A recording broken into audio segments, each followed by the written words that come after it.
योगापट्टी प्रखंड में गंडक नदी पर जियो बैग से बना कटाव रोधी बांध अचानक धंस गया। नदी के जलस्तर में बढ़ोतरी के बाद पानी के दबाव से बांध का एक हिस्सा ध्वस्त हो गया है। बांध के धंसने से सिसवा खाप टोला समेत 3-4 गांवों के लोगों में दहशत फैल गई है। ग्रामीणों का कहना है कि गंडक का पानी तेजी से गांव की ओर बढ़ रहा है, जिससे बाढ़ और कटाव का खतरा मंडराने लगा है। ग्रामीण जल संसाधन विभाग के निर्माण कार्य की गुणवत्ता पर भी सवाल उठा रहे हैं और प्रशासन से तत्काल मरम्मत की मांग कर रहे हैं। तो प्रशासन से तत्काल यहां पर राहत की भी मांग की गई है। गंडक पर बना कटाव रोधी बांध धंस गया है, जिससे कई गांवों में पानी प्रवेश कर रहा है, तेजी से पानी प्रवेश कर रहा है। पानी के दबाव से बांध ध्वस्त हो गया है। गांव की ओर तेजी से ये बाढ़ का पानी बह रहा है, जिससे लोगों की परेशानी बढ़ गई है। पुल तो बस रास्ता जोड़ते हैं, पर एक पिता के कंधे पूरी जिंदगी संभालते हैं। यह हम इसलिए कह रहे हैं क्योंकि पश्चिम चंपारण के रामनगर के दोन इलाके से ऐसी एक तस्वीर सामने आई है जो सोशल मीडिया पर तेजी से वायरल हो रही है। साथ ही साथ उस भारत की हकीकत बता रही है जहां शिक्षा तक पहुंचने के लिए आज भी जिंदगी दांव पर लगानी पड़ती है। कंधे पर सपने, सामने उफनती नदी। बेटे की पढ़ाई के लिए मौत से लड़ता पिता। विकास के दावों पर भारी दोन की हकीकत। कंधे पर बैठा एक मासूम, सामने उफनती नदी, हर कदम पर मौत का खतरा। लेकिन पिता के चेहरे पर सिर्फ एक जिद, बेटे की पढ़ाई नहीं रुकनी चाहिए। पश्चिम चंपारण के रामनगर के दोन इलाके से आई ये तस्वीर सिर्फ एक वायरल वीडियो नहीं, बल्कि उस भारत की हकीकत है जहां शिक्षा तक पहुंचने के लिए आज भी जिंदगी दांव पर लगानी पड़ती है। पिता के कंधे पर बैठा यह मासूम शायद अभी खतरे का मतलब भी नहीं जानता, लेकिन उसके पिता जानते हैं कि एक फिसलन, एक गलत कदम और सब कुछ खत्म हो सकता है। फिर भी उन्होंने डर नहीं चुना, उन्होंने चुना अपने बेटे का भविष्य। यह तस्वीर पश्चिम चंपारण के रामनगर के दुर्गम दोन इलाके की है, जहां के रहने वाले देवराज महतो अपने बेटे शुभम कुमार को कंधे पर बिठाकर उफनती नदी पार कर रहे हैं ताकि उनकी पढ़ाई बीच में ना छूट जाए। इसी बीच किसी ने वीडियो बनाकर सोशल मीडिया पर पोस्ट कर दिया। अब यह वीडियो तेजी से वायरल हो रहा है और विकास के दावों की पोल खोल रहा है।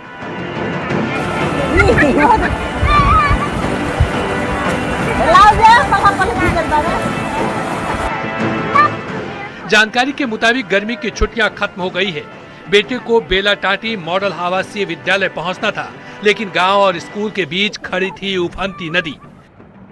करीब 7 किलोमीटर का सफर और बीच में एक भी पुल नहीं। ऐसे में पिता खुद ही पुल बन गए। अपने कंधों पर बेटे के सपनों का बोझ उठाकर नदी का सीना चीरते हुए आगे बढ़ते रहे।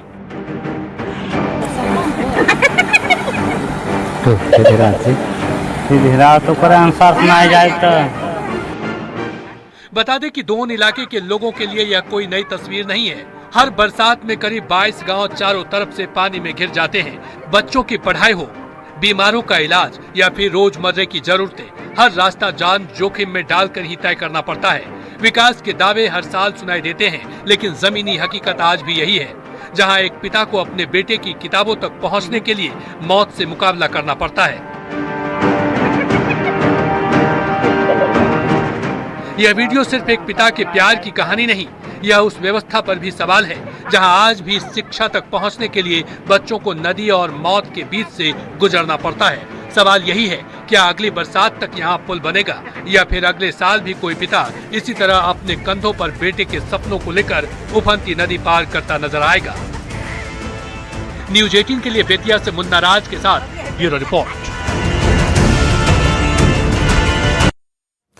उधर मोतिहारी के सुगौली प्रखंड में सिकहरना नदी पर बने बांध की मजबूती पर गंभीर सवाल खड़े हो गए हैं। लगातार 3-4 दिनों से बारिश के बाद बांध के कई हिस्सों में दरारें और मिट्टी धंसने की शिकायतें सामने आई है। ग्रामीणों का आरोप है कि करोड़ों रुपए खर्च होने के बावजूद निर्माण कार्य में भारी लापरवाही बरती गई और बाढ़ से पहले ही बांध जवाब देने लगा है। किसानों का कहना है कि यदि हाल यही रहा और बारिश होती रही तो बाढ़ से बचना मुश्किल हो जाएगा। तैयार बनाया हुआ है। हाँ, क्या लग रहा है? ये बांध रुकने वाला नहीं है, बांध के नाम पर करोड़ों रुपया घोटाला हो गया है। अच्छा, हाँ, पानी देख रहे हैं कि बारिश में फटफट गया है। पूरा बांध फट गया है। अच्छा। बारिश थोड़ा सा हुआ कि बांध झड़ने लगा अच्छा, और फिर बाढ़ आ जाएगा। तो बांध में करोड़ों रुपया और पाइलिंग में खर्चा हुआ है, तो उसका कोई फायदा नहीं हुआ। कोनो फायदा नहीं के भाई। तो बनाइल बा, बांध के नाम पर आर खाली बनाइल बा। आर बंधाइल बा। हाँ, देखी ना, उन्हें चल के देखी ना, सब तो जा रहल बा बिना इतने पानी पर। हल्का सा का मेघ बरसल बा, सब फाड़ के और गिर गई। अच्छा, आ सब खाली भाषण में गइल 3 गो फसल कटाई। उधर नेपाल में भारी बारिश के बाद गंडक नदी का जलस्तर तेजी से बढ़ने लगा है। सदर प्रखंड के कई गांव पानी से घिर गए हैं। बढ़ते जलस्तर को लेकर जल संसाधन विभाग अलर्ट हो गया है। तटबंधों की निगरानी बढ़ाते हुए जलस्तर पर लगातार नजर रखी जा रही है। डीएम समेत सौरभ ने कहा है कि गंडक नदी पर नजर रखी जा रही है। निचले इलाके में बसे लोगों को अलर्ट किया गया है और किसी भी हालात से निपटने के लिए जिला प्रशासन पूरी तरह तैयार है। नेपाल में हो रही भारी बारिश के बाद गोपालगंज में गंडक नदी उफान पर है और गंडक नदी का जलस्तर लगातार बढ़ता जा रहा है। गोपालगंज के ये खाप मकसूद की तस्वीर है और खाप मकसूदपुर में भी गंडक नदी उफान पर है। सदर प्रखंड के तमाम जो इलाके हैं, चाहे वो मेहंदिया हो, खाप मकसूदपुर हो, पतहारा तटबंध हो या फिर विशंबरपुर का इलाका हो, तमाम जगहों पर इस वक्त गंडक नदी उफान पर है। और गंडक नदी का पानी अब जो है धीरे धीरे नदी ओवरफ्लो करके निचले इलाके में बढ़ रहा है। तो जैसे जैसे नदी का जलस्तर बढ़ रहा है वैसे वैसे गंडक नदी का जो पानी है वो अब निचले इलाकों में फैलने लगा है। हालांकि अभी बाढ़ का कोई खतरा नहीं है और सभी जगहों पर अभी जो है सड़क मार्ग चालू है। गोपालगंज के डीएम समीर सौरभ भी लगातार मॉनिटरिंग कर रहे हैं और गंडक नदी की जो हालात है उस पर नजर रख रहे हैं। उन्होंने कहा है कि जल संसाधन विभाग के अलावा आपदा विभाग और जिला प्रशासन की पूरी टीम इस वक्त गंडक नदी के बढ़ते जलस्तर पर लगातार नजर रख रही है और निगरानी भी कर रही है। हालांकि अभी बाढ़ का कोई खतरा नहीं है क्योंकि गंडक नदी का जलस्तर डेंजर लेवल अभी पार नहीं किया है। गोविंद कुमार, न्यूज 18, गोपालगंज। उधर नेपाल में लगातार हो रही बारिश के चलते बिहार की नदियां उफान पर है। सीतामढ़ी और शिवहर जिले से गुजरने वाली बागमती रौद्र रूप में है। इस दौरान शिवहर जिला प्रशासन संभावित बाढ़ को लेकर अलर्ट मोड पर आ गया है। जल संसाधन विभाग के अधिकारियों को तटबंध की सुरक्षा को लेकर आवश्यक दिशा निर्देश दिए गए हैं। वहीं संभावित बाढ़ को लेकर एनडीआरएफ की टीम को जगह जगह तैनात कर दिया गया है। मौजूदा समय जिस तरह से बागमती रिवर का लेवल बढ़ रहा है उसको ध्यान में रखते हुए जिला प्रशासन की तरफ से हमें आदेश मिला था कि एक बार आप एरिया की रेकी करें और उसी क्रम में हमारी टीम यहाँ रेकी के लिए आई है और जो भी सिचुएशन होगा वो हमारी टीम उसके लिए तैयार है निपटने के लिए और हमारे साथ साथ जिला प्रशासन के लोग भी हैं। तो मैं आश्वस्त करना चाहता हूँ कि हमारी टीम हमेशा इसके लिए तैयार है। शिवहर जिला प्रशासन बाढ़ की संभावना को लेकर पूरी तरीके से अलर्ट मोड में है। हम आपको तस्वीरों के जरिए दिखाने की कोशिश करते हैं कि शिवहर जिले से गुजरने वाली जो बागमती नदी है वो पूरी तरीके से उफान पर है और बाढ़ की संभावना से इनकार नहीं किया जा सकता है। शिवहर की डीएम प्रतिभा रानी लगातार जल संसाधन विभाग को निर्देश जारी कर रही है और बाढ़ को लेकर जो तटबंध है उसकी सुरक्षा को लेकर कई तरह के आवश्यक दिशा निर्देश भी दिए गए हैं। आप तस्वीर देख सकते हैं बाढ़ की संभावना को लेकर जो एनडीआरएफ की टीम है वो भी मौके पर मौजूद है और लगातार कई क्षेत्रों का एनडीआरएफ की टीम के द्वारा जायजा लिया जा रहा है और पूरी तरीके से कहा जा सकता है कि बाढ़ को लेकर एनडीआरएफ की टीम भी यहां पर मौके पर मौजूद है ताकि किसी भी गंभीर परिस्थिति से निपटा जा सकता है। तो तस्वीर आप देख सकते हैं शिवहर जिले में बागमती नदी पूरे उफान पर है और बाढ़ की संभावना को लेकर शिवहर जिला प्रशासन पूरी तरीके से अलर्ट मोड में है।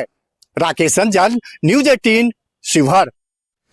उधर गोपालगंज में मानसून पूरी तरह से एक्टिव हो गया है। सुबह से तेज हवा के साथ कई इलाकों में बारिश हो रही है। बारिश के चलते कई इलाकों की बिजली आपूर्ति बाधित हो गई है। वहीं मौसम विभाग ने आज पूरे दिन भारी बारिश के साथ ठनका का अलर्ट जारी किया है। साथ ही लोगों से सावधानी बरतने और ठनका के दौरान खेतों में नहीं जाने की अपील की है। गोपालगंज में मौसम ने करवट ले ली है। सुबह से कई इलाकों में लगातार बारिश हो रही है और बारिश के साथ साथ तेज हवा भी चल रही है। इस वजह से कई इलाकों में बिजली की आपूर्ति बाधित हो गई है। हालांकि बिजली विभाग ने एहतियातन तौर पर बिजली आपूर्ति काट दी है, क्योंकि बारिश के साथ साथ आंधी पानी भी हो रही है। मौसम विभाग ने आज पूरे दिन भारी बारिश को लेकर अलर्ट जारी किया। लोगों से कहा है कि बारिश होगी और बारिश के दौरान जब वज्रपात होगी उस दौरान आकाशीय बिजली गिरेगी। इस दौरान लोगों से सतर्क रहने और सावधानी बरतने के लिए अपील किया गया है।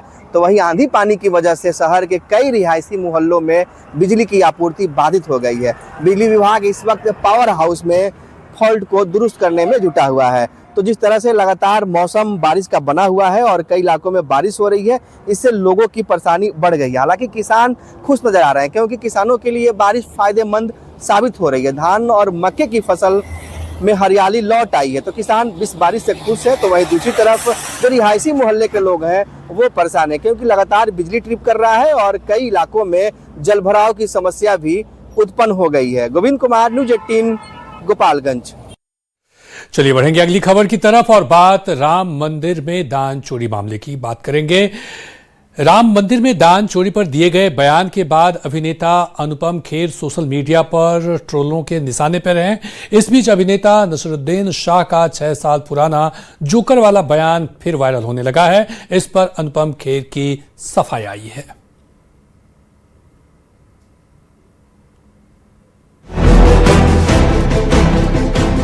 नसीरुद्दीन शाह और अनुपम खेर बॉलीवुड के वो सितारे हैं जिन्होंने अपनी एक्टिंग के दम पर दमदार पहचान बनाई, लेकिन दोनों के बीच सालों पहले विवाद भी सामने आ चुका है। साल 2020 की बात है जब एक इंटरव्यू के दौरान नसीरुद्दीन शाह ने अनुपम खेर पर निशाना साधा था। 6 साल बाद सोशल मीडिया पर वही वीडियो फिर तेजी से वायरल हो रहा है। अनुपम खेर सोशल मीडिया पर विवादों में घिर गए हैं। उनके बयानों की आलोचना करते हुए सोशल मीडिया पर कई लोग उन्हें ट्रोल करने लगे हैं। लगातार ट्रोलिंग के बीच अनुपम खेर ने एक वीडियो जारी कर अपनी प्रतिक्रिया दी है, जिसमें उनका कहना है कि कुछ लोगों को राम मंदिर को लेकर उनकी बातें पसंद नहीं आई, क्योंकि वे उनके एजेंडे के मुताबिक नहीं थी। इसलिए उन्हें बदनाम करने के लिए ट्रोल करने वाले फिर एक्टिव हो गए हैं। दोस्तों, भी कुछ दिन पहले मैं राम मंदिर गया था अयोध्या में और मैंने अपने दिल की बात कही थी। कुछ लोगों को अच्छा नहीं लगा। उनको लगा कि ये तो उनके एजेंडा के खिलाफ हो गया, ये तो उन्होंने कुछ जो एक पर्सपेक्टिव बनाना चाहते थे, जो एक लाइन ऑफ एक्शन रखना चाहते थे, उसके अंदर अनुपम खेर ने तो गलत बात कर दी। अब इसको कैसे टारगेट करें, इसको कैसे ट्रोल करें, इसको कैसे गालियां दें, और फिर एक इकोसिस्टम।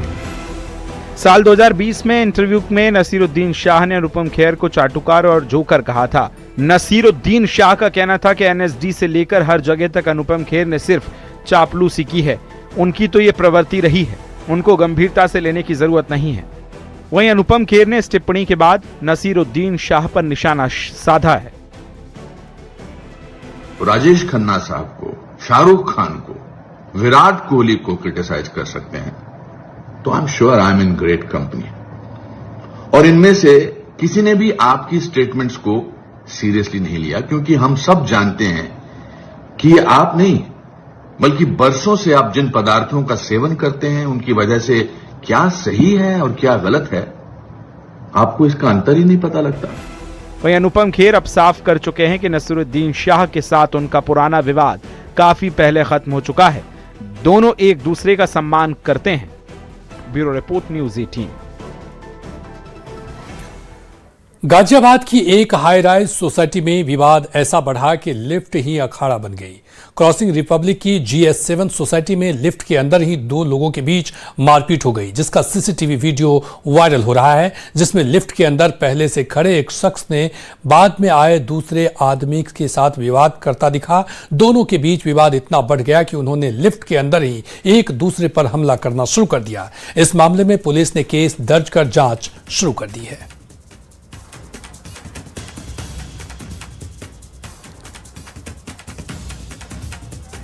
और अब बात कनाडा की। कनाडा के जंगलों में लगी भीषण आग के बीच से ट्रेन के गुजरने का एक वीडियो सामने आया है। बेहद हैरान कर देने वाले इस वीडियो में जंगल की आग की ऊंची ऊंची लपटें दिखाई दी। इस बीच वहां से गुजर रही एक मालगाड़ी फंस गई। वीडियो कनाडा के ओटांट्रियो का बताया जा रहा है। मीडिया रिपोर्ट के मुताबिक आग के कारण वहां के रेलवे को 3 मालगाड़ियों को रास्ते में रोकना पड़ा।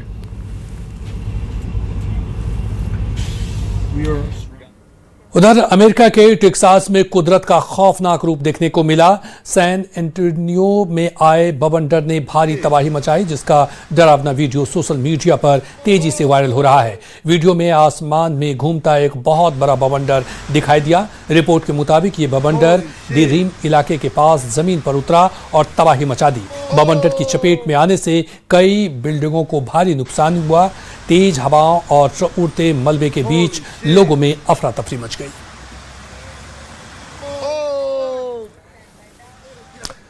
रोजगार के लिए हजारों किलोमीटर दूर गया बिहार का एक बेटा अब तिरंगे में लिपटकर लौटने का उसका इंतजार है। गोपालगंज के इंजीनियर सोनू गुप्ता की कथित तौर पर समुद्री जहाज पर मिसाइल हमले में मौत हो गई। 20 दिन पहले ही वह अपने परिवार से मिलकर दुबई लौटे थे।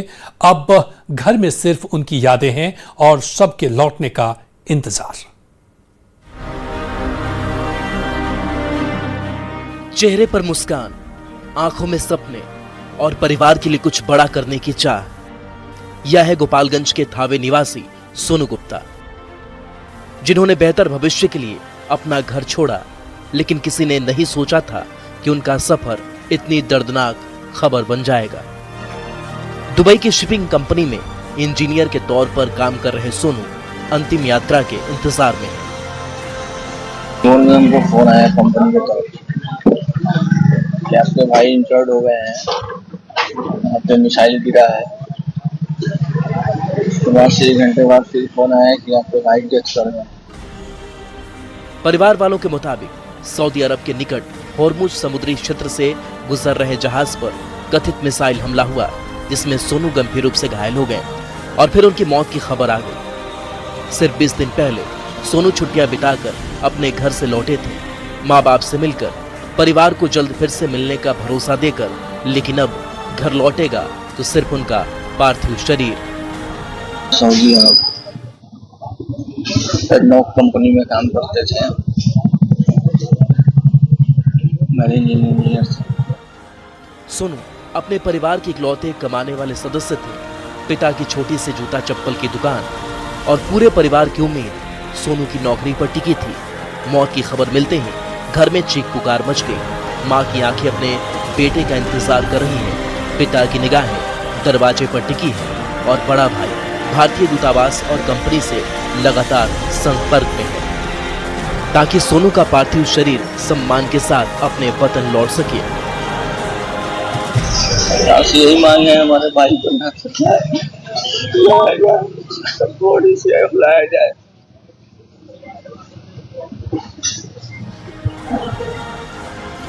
दुनिया के किसी भी कोने में युद्ध छिड़े, उसकी कीमत अक्सर बेगुनाह लोग चुकाते हैं। गोपालगंज का यह बेटा भी अपने परिवार के लिए सपने लेकर निकला था, लेकिन अब पूरा परिवार सिर्फ एक आखिरी इंतजार में है कि उनका लाल एक बार फिर अपने घर लौट आए, भले ही खामोश होकर।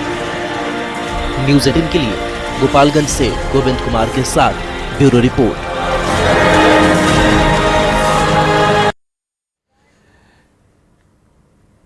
एक्ट्रेस सारा अली खान पर एक बार फिर शिव भक्ति का रंग चढ़ता दिख रहा है। सोशल मीडिया पर उनकी अमरनाथ यात्रा का वीडियो वायरल हो रहा है। सारा ने बाबा बर्फानी के दरबार में मत्था टेका, आशीर्वाद लिया। ये रिपोर्ट देखिए।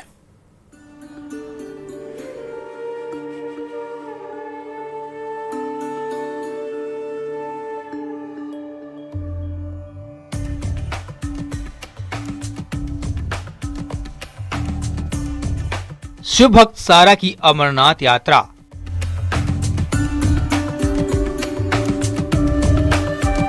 बाबा बर्फानी के दर्शन, लिया आशीर्वाद।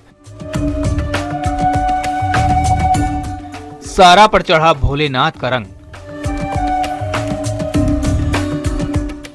बॉलीवुड की चकाचौंध, कैमरे की चमक और स्टारडम की दुनिया से दूर सारा अली खान अक्सर शिव भक्ति में लीन दिखाई देती हैं। कभी केदारनाथ तो कभी काशी विश्वनाथ, कभी महाकाल और अब बाबा बर्फानी के दरबार में हाजिरी। 3 साल पहले भी वो अमरनाथ यात्रा पर आई थी। अब एक बार फिर उनकी अमरनाथ यात्रा का नया वीडियो सामने आया है, जिसमें वो भोले के रंग में रंगी हुई दिखाई दे रही हैं, महादेव का जय घोष कर रही हैं।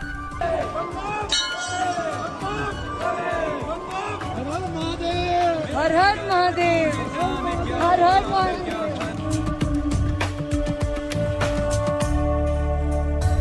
तस्वीरों में सारा बेहद सादगी भरे अंदाज में नजर आईं। सिर पर टोपी, छोटा कैरी बैग, हाथ जोड़कर प्रार्थना और चेहरे पर श्रद्धा का भाव। इसके साथ सारा महादेव की शरण में पहुंची। आखिर सारा ने भगवान शिव से क्या मनोकामना मांगी है, ये तो उन्हें ही पता है, लेकिन उनकी ये आध्यात्मिक यात्रा फिर से चर्चा में आ गई है। अक्सर उनकी तस्वीरों में पूजा अर्चना, मंदिर दर्शन और आध्यात्मिक भाव दिखाई देते हैं। उनकी इन यात्राओं को लेकर कई बार सोशल मीडिया पर बहस भी छिड़ी, लेकिन सारा ने हमेशा अपनी आस्था को निजी विषय बताया और बिना विवाद में पड़े अपनी आध्यात्मिक सफर को जारी रखा। वहीं अमरनाथ यात्रा की बात करें तो अब तक 3 लाख से ज्यादा श्रद्धालु दर्शन कर चुके हैं। यात्रियों की सुविधा के लिए जगह जगह कैंप बनाए गए हैं। यहाँ श्रद्धालुओं के ठहरने और दूसरी जरूरी सुविधाओं की व्यवस्था की गई है। यात्रा मार्ग पर जगह जगह लंगर भी लगाए गए हैं। 28 अगस्त को अमरनाथ यात्रा का समापन होगा। Bureau report, news 18।